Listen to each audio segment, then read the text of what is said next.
শোনো মা, তোমার কোনো কষ্ট হয়নি তো? হো গো, আমার মেয়ে নির্দোষ তো? কি হলো, কথা বলছো না কেন? বলো, আমার অর্চিকা নির্দোষ তো? আমার মেয়ে নির্দোষ না। আজ আমি নিজের কাছে অনেক ছোট হয়ে গেছি। আমি আইনের রক্ষক হয়ে আমার মেয়েকে আমি বেআইনিভাবে জামিন করে নিয়ে আসলাম। আমার একটা জিনিস মাথায় ঢুকছে না, আমার এইটুকু বাচ্চা মেয়ে কত দূরে গিয়ে একটা যুবককে কিভাবে খুন করলো? আমার তো সেই একই প্রশ্ন, এটা কিভাবে সম্ভব? জানো, আমার মনে হয় এর মধ্যে কোনো রহস্য আছে। আমার তো ভীষণ টেনশন হচ্ছে।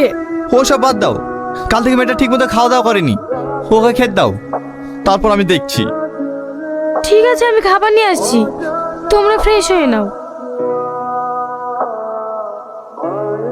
শোনা মা, ওভাবে খাচ্ছ কেন মা? ঠিক করে খাও। আমার যেভাবে